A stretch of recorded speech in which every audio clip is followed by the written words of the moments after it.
Accepted. That's it. I think we're good to go. Yeah. Welcome, Nicolas. And yeah, I think the last weekend was pretty exciting for you. I think that was what brought you back to my attention.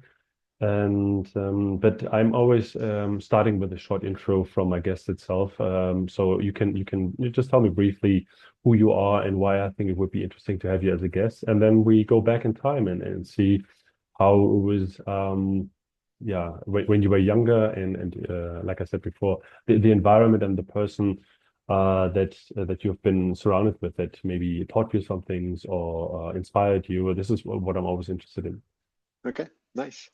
So yeah, my name is Nicolas Rabault. I spent like 18 years of my life working on robotics and mostly humanoid robotics. I started at Aldebaran Robotics, which is a humanoid robotics French startup. At the beginning, that was a startup. Today, it's like a bigger company, and it's the end of this company right now. So yeah, this is so sad, but that's it.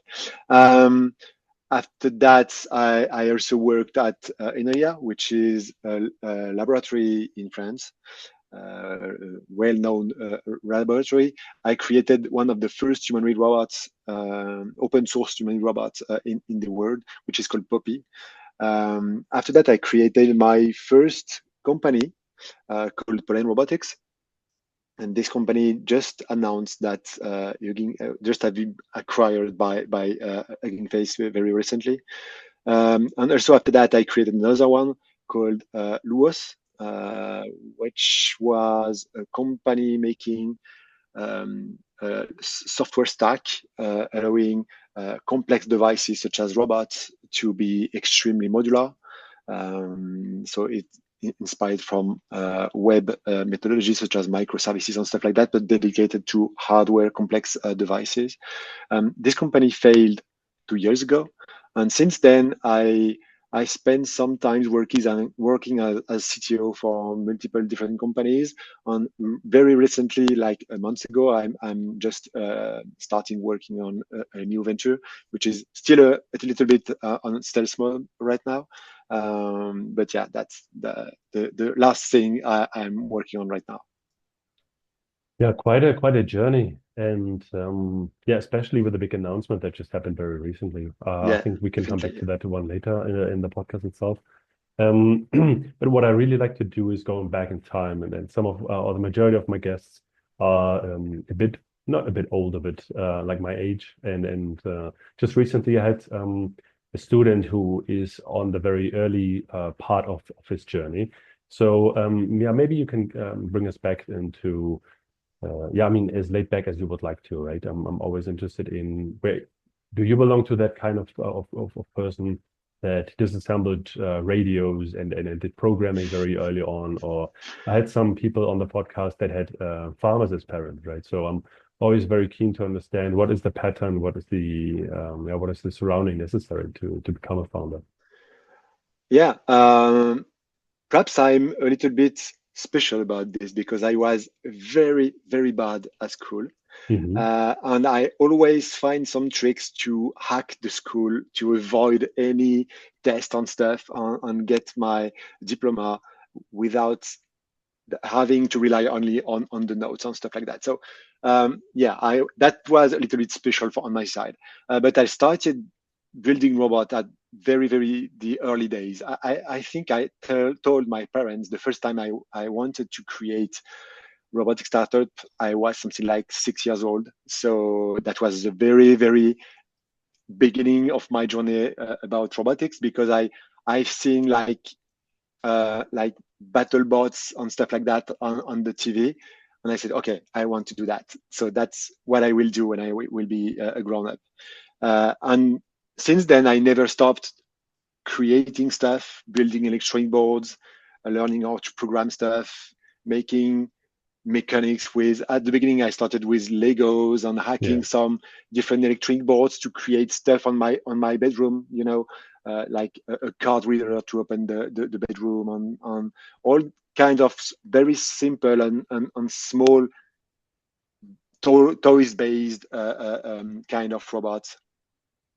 And so after that, I had the chance to start working at Aldebaran, which was very good kickstart for my career. Also, I compete on a lot of different competitions. The competitions I was looking at when I was 6 years old. So that was also a big achievement for me. And Sorry. So these are, we're still talking about you being a child? kind of, I was like a student at this time.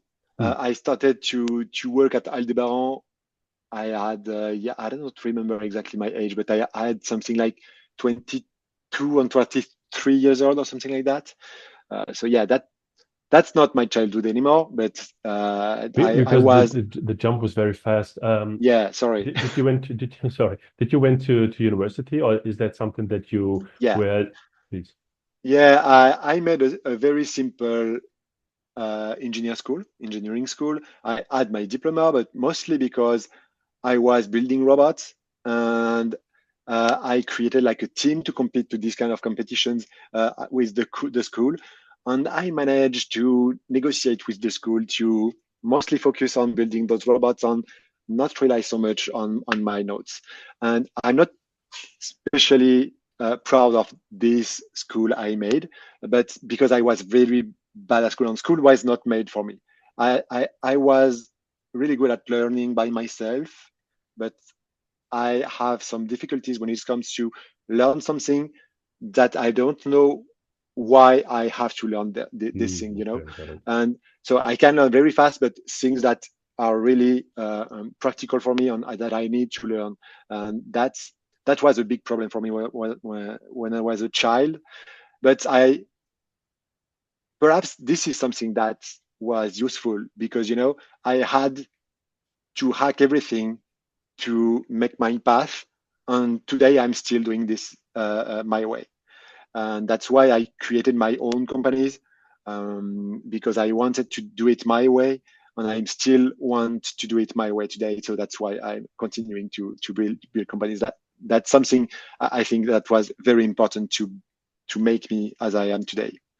Sorry for interrupting here, but I think this is yeah, I'm having this podcast to inspire people, and not only because yeah, you need to have very good grades and then you can get into those schools. Because I think the last episode was with someone who understood to he wanted to become someone who is able to go to university. So he went back to school to get the entrance diploma, right? Or Yeah. the Okay. opportunity to do those exams to enter university, right?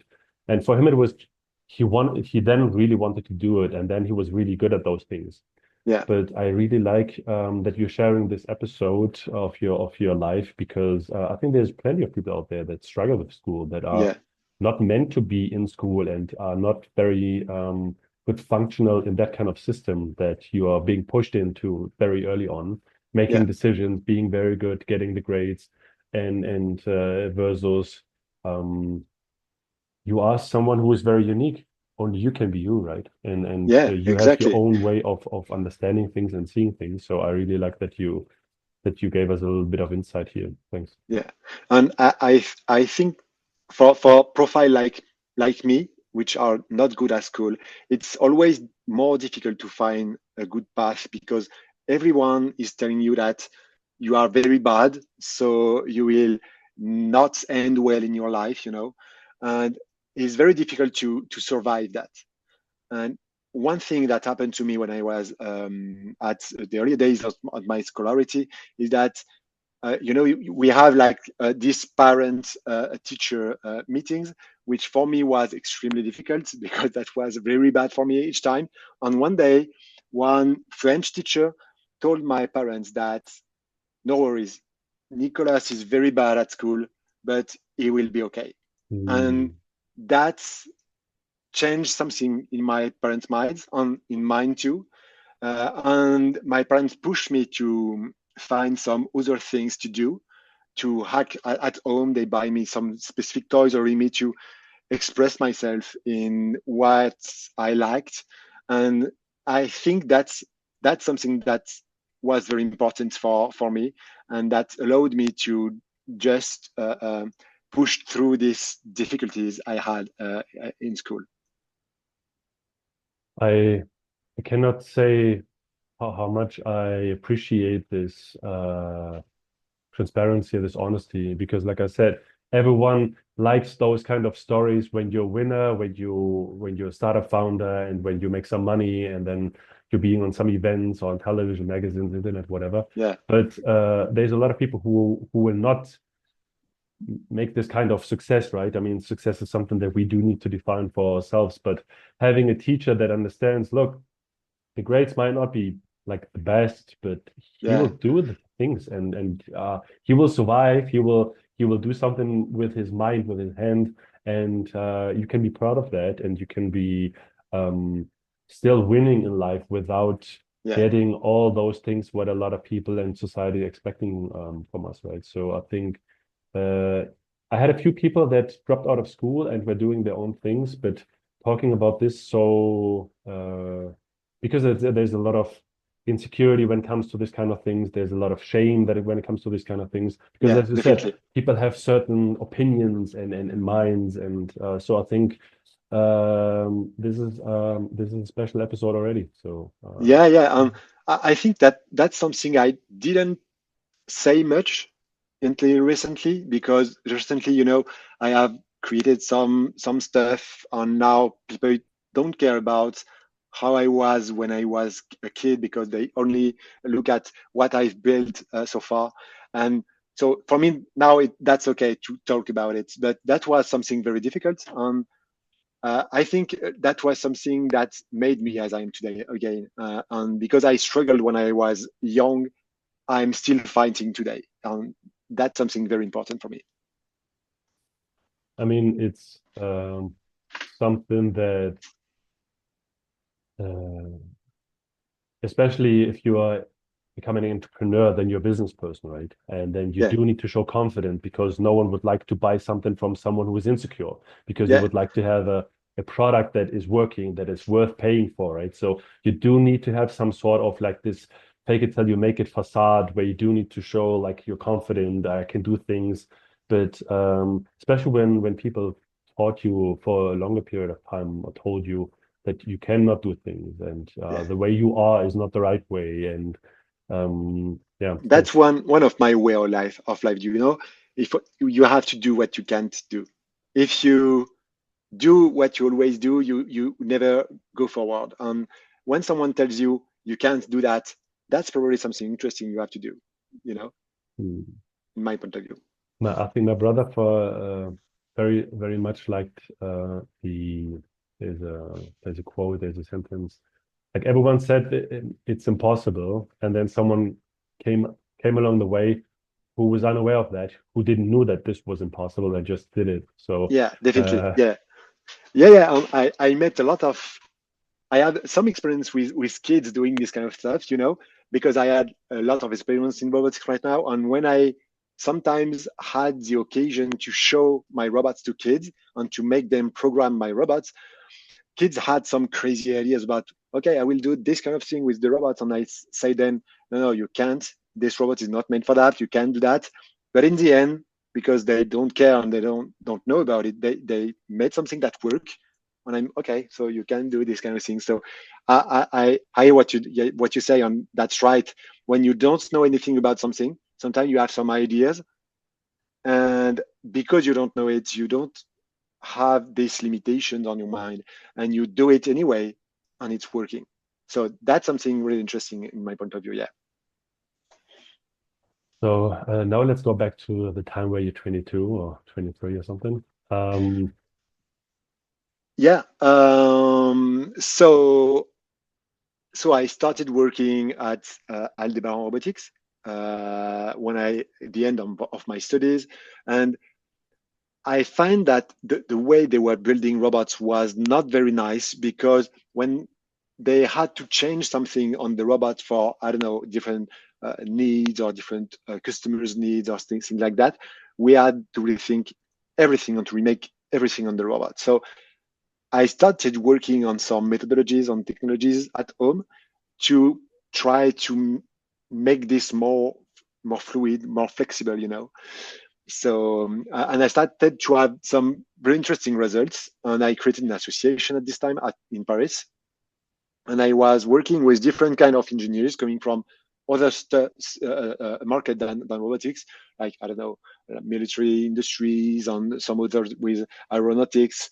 All of those guys working on electronics, on embedded systems, on low-level software, and we made some interesting things. And I was spotted by INRIA, but that was the moment when I was spotted by INRIA about what I was making, because at INRIA, I worked with Mathieu Lapère, working on this Poppy robot project I mentioned previously, which was an open source humanoid robot, and later that moved into education robots. And my work there was to allow people to create some electronic stuff and to modify the robot in a very modular way, allowing them to create some things, and to the other guys of the community to just reuse those things directly as fast as possible. So that was the main idea. Yeah, and after that, with my friends of the lab, so my friends were Mathieu Lapère, Pierre Rouanet, and Jonathan Grisou. We created Pollen Robotics. At the beginning in this company, we were building a lot of different robots for different companies. And one day, a lab asked us to create an arm prosthesis. And we made a silly video on YouTube about showing this arm doing some silly stuff, like saying hello to people on the street and stuff like that. That was very useless videos. And a lot of people wanted to buy this arm, actually. And so we developed only the right arm, and people wanted to just buy this right arm, so we sell some of them. Then some other guys asked us to make the left arm, so we sell also the left arm. And in the end, Pollen started to just made humanoid robots. And at the same time, we had this modular technology I was working on from years that started to emerge, and some users asked us to learn and to use only this technology. This technology was used in Pollen Robotics in the early days, allowing us to create those robots extremely fast. And so at this time at Pollen, which year are we talking about? Which year are we now in the journey? I think that was like 6 or 7 years ago, something like that. And at Pollen, so we started to add two different websites, one dedicated to robotics and mostly the robots today known as Richie, and another one for this strange modular technology I was working on for years. And so those two websites were very different, with different needs as a company. So we decided to just split the company in two parts. And I left Pollen Robotics at this time, so that was 5 years ago, and to create Luos as a separate company, which called Luos, as I mentioned just right now. And this Luos company, we tried to make this technology as accessible as possible for everyone, and to target not only robotics, but any kind of complex product. And we made a pretty good, nice job in the technical parts, but the business was not really good. The market was not there. Nobody's on the world was working on this kind of technologies. We didn't find anybody's that had any kind of business model close to what we were building. So that was a real nightmare. The first nightmare was to explain what we were doing, because that was extremely technical and nothing visible, that was like a kernel, like no operating system without any graphic interface and anything. So that's extremely difficult to just explain what we were doing. And because we didn't have any example of any business model, that was also extremely difficult to find a way to make money with this kind of things. And in the end, we struggle a lot with that, and we failed our last fundraising. That was 2 years ago, and this company just crashed. Today, it's still an open source, very interesting open source technology used in a lot of different companies on different kind of industries, but it's not a company anymore. And today, I still help other companies that tries to do technologies close to what we were doing at Luos, and trying to explain them that, okay, this market is very difficult, and all the journey about how we tried to market this technology to reach the market, and that's very difficult. So perhaps one day someone will succeed to make such technology on the market, but it's still really hard. If you don't mind me saying something here. Yeah, sure. So I'm working together with startups in the AI and robotics Yeah, niche, and I talked. I mean, not only due to this podcast because but I really like it to be close to this community. And what you said is something a lot of deep tech startups are struggling with. So yeah, you said that you were trying to find someone to use the technology, which is, and you were talking about business model, but I think something along the way you realized that it should actually be the other way around, right? I mean, if you do research because you're interested in some things, right, that has not yeah, been there yet. But when we're talking about entrepreneurship and business model or monetization or making money, then it all needs to start with a problem, right? yeah, What kind of problem are you solving versus what kind of technology are you building? And then definitely. Yeah, here yeah, you do need to find out, as you said earlier with Pollen, you built the robot and then people reached out to you. So there's some sort of product market fit coming towards you, right? You're doing something that people already very easily understand what it's useful for, or there is some use for them, right? But the yeah, technology that you said was very hard to find someone who could use it. I think this is a problem. yeah. And at the beginning, we created this company because we had customers that needed it. And when we had this technology on Pollen, we started to create this website because people were interested in the way we were building those robots, and especially about this modular technology. So that's why we started this company. And at the very early stage of Luos, we were making some small hardware components that were extremely plug and play, allowing you to just create your robot like a Lego. And that was interesting. We had some customers using those, but they were using those small boards only for prototyping. And after that, they were designing us out. So our business model was not scaling really well. To solve this, we decided to remove the hardware part and try to only work on the software part, allowing us to stay in the product after this prototyping phase. So we tried to sell this technology under some specific licenses, but because our technology was the very basic like operating system of the device, that was very, very risky for our customers because they don't know anything about the low level of their device. And if we fail something, their product is dead, So that was very difficult for us to sell this as a license.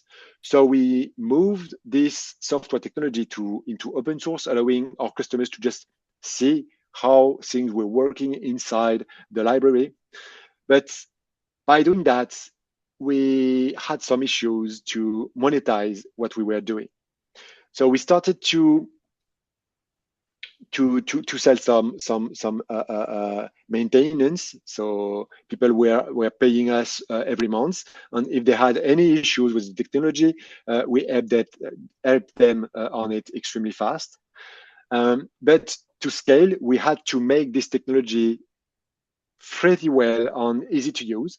So we started to work on a very, very intense documentation. And in the end, people hadn't any issues with our technology. So no need for support anymore. So we had to move again on another business model. And to find the new business model, we tried to find some other industries having the same kind of methodologies. And the only one we found was on the website, on the microservice industry, such as Docker or Kubernetes companies working on microservice, on how to orchestrate the different package of your website. So basically, we were doing the same kind of things for robots. Hmm. So we tried to adopt the same kind of business model by providing some web interface allowing to deal how to update all your different electronic boards on different robots or different devices you had across the world. We tried to also make some package manager with different revision, how to monitor them. So basically, we were moving to a SaaS business model on top of this open source library. And that's exactly the moment where we started to fail on the fundraising part. We created like a very high rate growth on the community, because when you are working on open source technologies like that, you have to create a community, and that's something extremely important. And we made something like 11,000 members on this community on about a year. So that was insanely fast.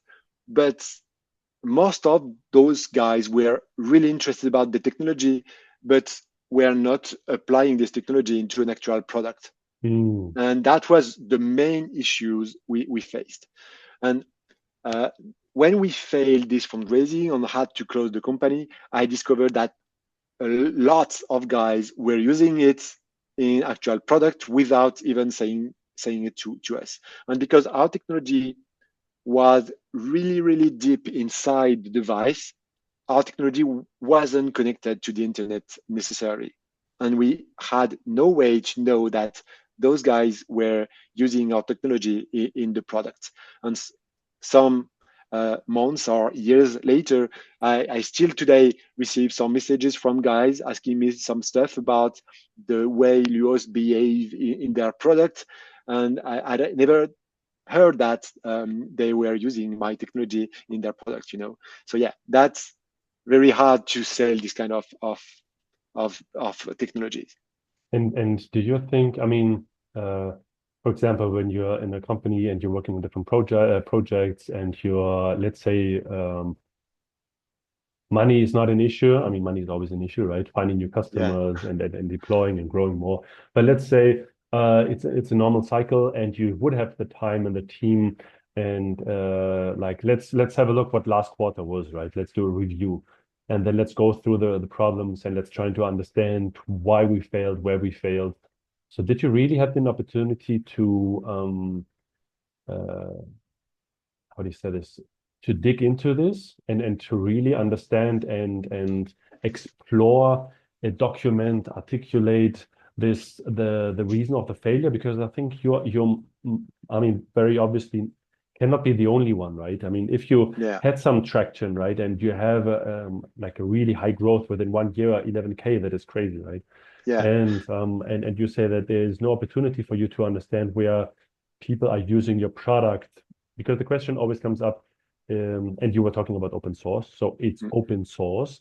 So where's the monetization part? But the question is always not can I find customer, but can I find paying customers, right? So yeah.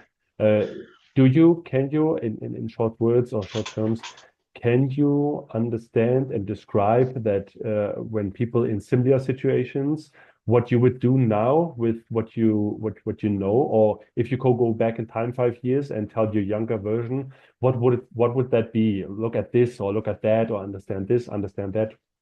Can you say something about this? Yeah, sure. It's kind of difficult because today I'm not sure, even if I had to remake this Luo thing from the ground, I'm not sure I would find a way to sell this and make a sustainable company with it. But the thing I learned is that today, when it comes to sell software, you can't sell the software by itself. You have to sell the service provided by this software. So You can't sell any license in my point of view, because if you trying to sell some license or closed source software, you will find someone in a very short time that will make the same thing open source. So in my point of view, creating purely software company today is very difficult. The thing that we have to find is how to sell a service on top of this software. That's the way to create a business model on the software side. And most of the successful company today are selling service on top of the software they are developing. So, and that's what we try to do at the end of this company. Perhaps if we had this in mind at the very early stage of Luos, we perhaps we would have make it. I don't know. That's very difficult to say, but because we find this at the end, so we spend I think we spent something like 3 years trying some different stuff before understanding that, okay, we have to find a way to sell services, and mostly to understand what kind of services we could add on top of our technology. So that was very difficult for us. But if I had to remake this from the ground today, perhaps I would start directly by trying to find the service we could sell first, and then create the technology under it to make it work. Yeah, that's the main advice for software developers that are looking for open source today. I mean, after the podcast, I'm going through the content through the episode again, and in preparation of the promo for the podcast, but also a summary, I always trying to find something that gives a good idea about what this episode will be, right? So Okay. from an emotional perspective, I like the first part that we had in the conversation about that you will find a way if you really would like to do something, right? You don't need to follow someone else's path. You just need to create your own path, right? Yeah, You yeah, just need to believe in yourself, or you need to find actually someone believe in yourself. And luck is also a big factor here, right? So this is the reason why I'm always looking at what is the environment. But also now the second part is the entrepreneurial advice, something that took you 3 years, a lot of hard work, a lot of sleepless nights, a yeah, lot of money, a lot of dedication, and a lot of struggle to find out, right? So I do need to find a way where I can also put this into world. or Yeah, extract that, because it is very valuable, and it is something that if you have the right people around you that have this kind of experience, or if you get the right program, or if you come across the right other second, third time founder, they can point you towards this problem, like, and very sharply. Like sometimes there's people who can put like a lot of words, a lot of thoughts into a few words, and then it's just like, Nicholas, look, it seems like you're going the wrong path, because very obviously you yeah, guys have no idea how to monetize that, right? You need to focus not on the technology, focus on the monetization part, because otherwise there will be no way for you in the future to solve some technical problems that you're looking yeah, forward yeah. to. Sure, So, sure. Yeah, yeah, definitely. And even when someone told you that, you are already launched on your company, and it's very, very hard to accept this kind of mm, things and to embrace it and to just change the way you are doing things to fit this feedback. And mm, that's something I learned also. The best feedback and I would say even the only feedback you have to take care of are the bad feedback for you. When something tells you that this is not the good way, you shouldn't do this way, you have to dig. You have to dig to understand why they are telling you that, and to make sure that you incorporate this way of thinking into your way of thinking, to make it work. So basically, yeah, bad feedback are the most important feedback. mm. Um, Now that we talked about this, and there's a lot of insights for me as well, right? I mean, just yesterday, um, I uh, yesterday before yesterday, I saw this announcement, right? And I reached out to a few people that I know from that are very close to this kind of topic, like Remy, for example, Yeah, and then Mathieu, I think it's his name. yeah, I reached out to him because I tried to get in contact with him for a few years now. and then some other people within the community that I know that are very close to the project, and some people said something is happening, but I cannot tell you what's happening. So Yeah. so some people that was interesting. And how was that for you? How was that for you seeing that happen? Yeah, for me, it's very nice because, we when we started we creating Pollen Robotics, that was very hard for us. And mostly when we started to work on this humanoid robot, because that humanoid at this time was not a trending industry. And Mathieu and Pierre struggled a lot staying this company online, because that was very hard at this time. And the one of the major things that happened at Pollen Robotics was the X Prize, which was a big contest of robots on teleoperated robots, and they went pretty well on this competition because they had like years of experience developing unit robots. So they crushed the competition. That was insane, and that made them really famous. And after that, after a few years, when humanoids became something trendy, they started to grow a lot and to sell a lot more robots and to became like well-known companies in the humanoid robotics world. And but the way to keep this company working was extremely hard, and they did a very insanely good job to make this. And today, with this acquisition to Hugging Face, for them this is like the perfect match, because from the beginning we were working to make open source robots, and we wanted to share the robot we were developing, because we wanted other guys to take the robot we were developing and to modify them and create new stuff with it. And that's something that they kept since the beginning of the company. And Hugging Face have the same DNA. So working together was the best fit possible. And today, Mathieu and Pierre are really happy about this, and the team also. So yeah, that's in my point of view, this is a very good news for Pollen Robotics and also for Hugging Face, because right now we will have like very nice open source robotics on AI that will grow together.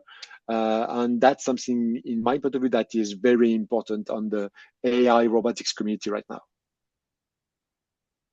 Um, I think it is honorable that you, even though you're not part of that, right? Even Yeah, though you were part of that in the early beginning, and you helped to create this, um, but not being part of that, and but still having such a high opinion about this, and really being happy for that. I think is something that not everyone can be a person like that, right? Some people might yeah, would have said, so why didn't this happen earlier, or why did I did like I mean I tend to be like this, and like always looking at the, you say focus on the bad feedback, right? And I tend yeah. to focus on the like what if, what could, instead of the things that I'm doing, right, and can do. And so really appreciate your character here. And Thank you. so let's talk now a bit about what happened last week, and what you guys are cooking now. So Yeah, I'm interested. sure. So as I mentioned, currently I'm working on a new venture. We are still on stealth mode, so I can't say much. But basically, we are working on AI-driven robotics for industrial-grade robots, and we are trying to make an ecosystem of industrial-grade robots that is driven by AI. For me, AI is a pretty new thing. I'm a roboticist, but an old school roboticist. I started years ago, and right now we are living a shift in robotics, and a fight between the old school robotics, where heavy mats and stuff like that. And on the other way, we have the AI approach, allowing to generalize the behavior of your robots. And in my point of view, this new trend in robotics will win in a few months or years, and that's something I bet on right now, building this new company. And because I'm new to AI, I reached a lot with different guys, mostly working on the AI side, to learn and to experiment how these technologies will change the way we had to build robots. In my new venture, the main goal we have is to build robots made to fit with this kind of mindset and this kind of way of driving the robots. And in my point of view, the robots have to be built on a specific way to scale the AI side. And that's what we are building right now. And so right now I'm learning about AI on how to use those tools. And I ended competing at the Mistral AI hackathon this weekend, and I compete with an insanely good team, and we made a really nice demonstration with two different arms.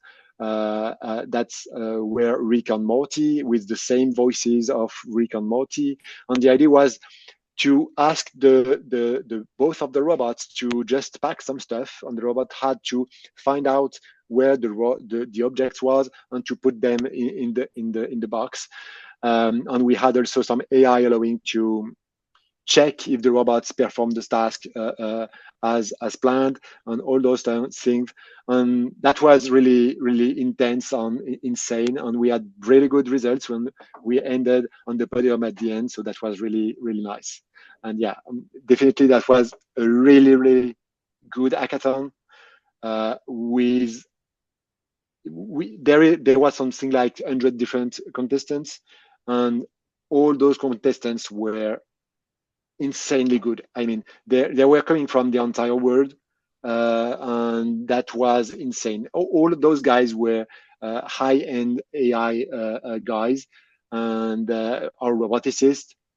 That was really interesting. Really hard competition.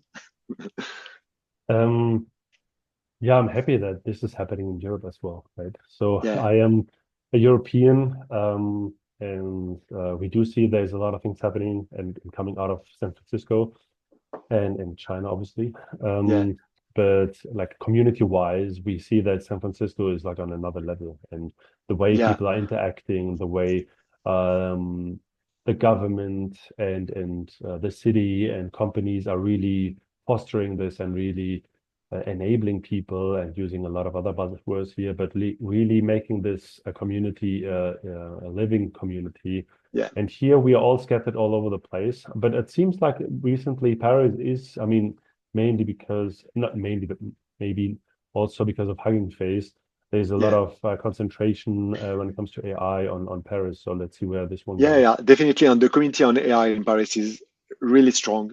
And about the Europe thing, I think that we have some chance to make something out of this AI robotics world, uh, because we have in Europe we have a lot of talents, really nice guys that know what they are doing, and the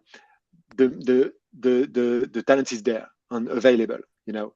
The mainly thing that is a problem in Europe is about funding, because robotics and AI, both of them, need high investment. And when it comes to high investments, Europe is very bad. And that's the main problem we are facing right now in Europe.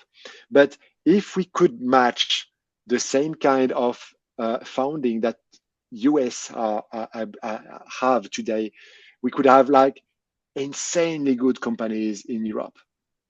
And the main problem, in my point of view, is the way Europe is managing the pension fund, for example, and stuff like that.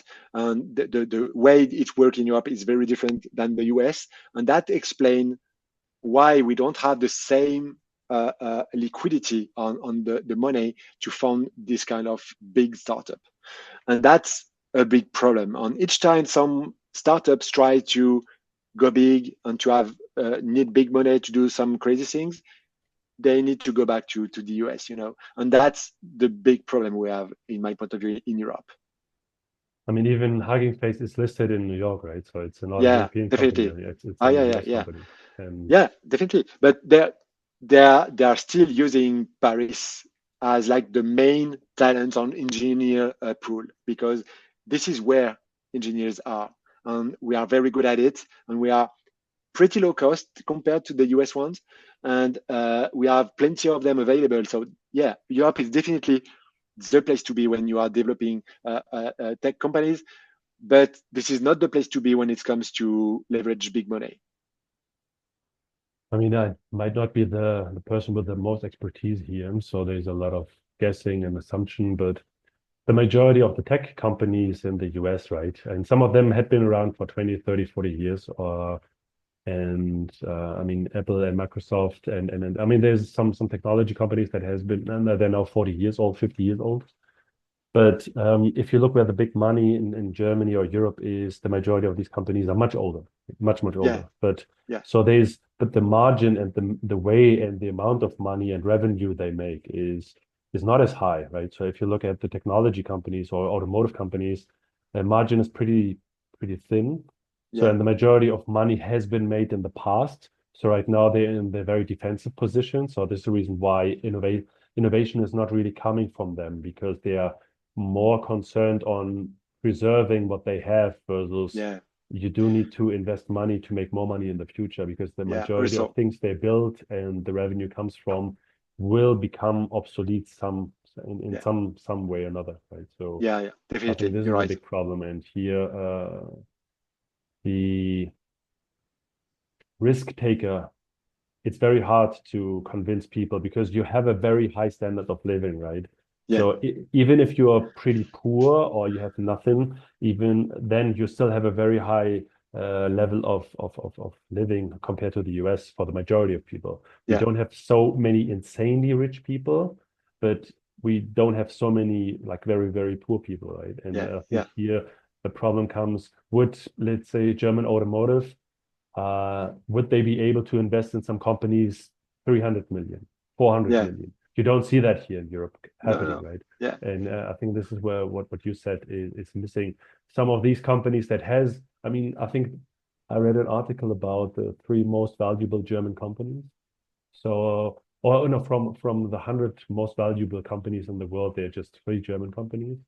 And okay, there's Siemens. So this is I think so this is one of the oldest companies. Then there's SAP, and then the next one I think is an insurance company. okay.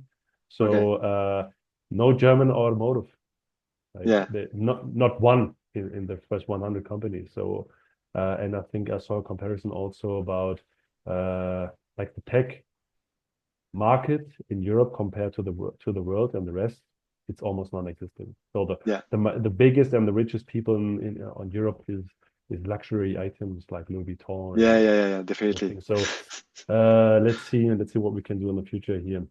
Yeah. What is there anything that you can announce or that you can say we will have a launch or we will come out of stealth mode, look out for us, or is that anything you would like to share, or is that Yeah, but the new venture right now, I can't say much, but we are raising like heavy funds to start it, because when you are building robotics, everything costs a lot, and so we are looking for heavy funds right now, and yeah, you can stay tuned. Definitely, we will share a few things in a few months. In my point, I think, and yeah, we are developing really, really insane technologies. So stay tuned. Yeah, I'm very happy that you said yes. I say this very often because I am, and I'm looking forward for all the releases. And regarding the community thing, I think this is one of the hardest thing to build. Hmm. and there's some people who do a better job and some people who do a worse job, because there's, as you said, there's community can be worth something, right? But it depends on Yeah, what you're looking at, and it depends on what kind of community you're building, right? And sometimes when you do building a community, it has a negative touch if you would like to monetize that. I think there's especially if you're from Europe, and especially among the open source community, because it's like this is the black sheep. Why would you monetize that? I think without using their name too often now, but I think Hugging Face is doing a pretty good job in balancing both things, right? yeah, yeah. And to answer also about that, in Europe, this community strategy for especially for companies, I mean, is not something that is really known. But in the US, that's a real business strategy. You have to build this community, and then if your community grow a lot, you will find a way to make money with it. So that's something that is known in the US, but it's pretty difficult to explain it to in the European ecosystem, because they are not so used to have this kind of strategy. And in my most of my last experiences, I had to build some of those communities. For example, when I was working at Inria on the Poppy project, we created a community, and that worked pretty well. We had like tons of people starting to build those robots, and that built us, because after that, we were not just crazy guys building unit robots. We were guys that were building one of the biggest open source robotics project in the world. So it's allowed us to create Pollen Robotics. And at Pollen Robotics, I had the same thing. We started to create this community around the robots we were building. And in my point of view, that's something that allowed Pollen to survive the human real robotics winter, I would say. Because they had like different kind of people that buy the stuff they were doing because that was open source, and they were able to build with it, and that allowed Pollen Robotics to stay alive. And I had the same thing with Luos. When we started to work on this community thing, that allowed us to make our technology a lot more better, and also allowed us to seems credible to any companies we were talking with, and any VCs we were talking with. And that's something I will stick with in my point of view, even with this new company. That's why I talk about ecosystem, because in my point of view, this is something really, really important today. When you start to create something, the first thing to do is to think about the community and how to convince people to join you and to help you and to contribute to what you are doing. And that's my way of doing things. Yeah, and definitely, even when I'm building some other stuff, because sometimes I build some, I don't know, I have like other projects I'm building, like open source and nest on things like that. I always create it with the community in mind, and I open a Discord for it, and I talk with other guys that are building the same kind of things. That's my way of thinking, and in my point of view, this is something extremely important when it comes to create a business. But also so very hard, right? Yeah, I extremely hard. Yeah. And you have to spend a lot of time to make things polished, and to talk to everyone, and to be nice to everyone, even when you have like non really friendly guys coming to the community. And yeah, that's really hard, and ask a lot of energy to maintain it and to make it grow. Yeah, definitely. But it's worth it. I think there's a lot of learning, especially for companies who would like to go down that road. And I think afterwards I will reach out to you again about this topic, because that's something that is interesting me for as well. But here Yeah, I think is a good point to say thanks for joining us. Thanks for yeah, sharing so many insightful things on a entrepreneurial but also private side, right? Because this is not a technical podcast, right? There's other yeah, better sure. technical podcasts than this one. This is more about the people behind the technology and the company. So thank you, Nicholas. Yeah. Thank you, Ilya. Take care. Thank you. Bye. Bye bye.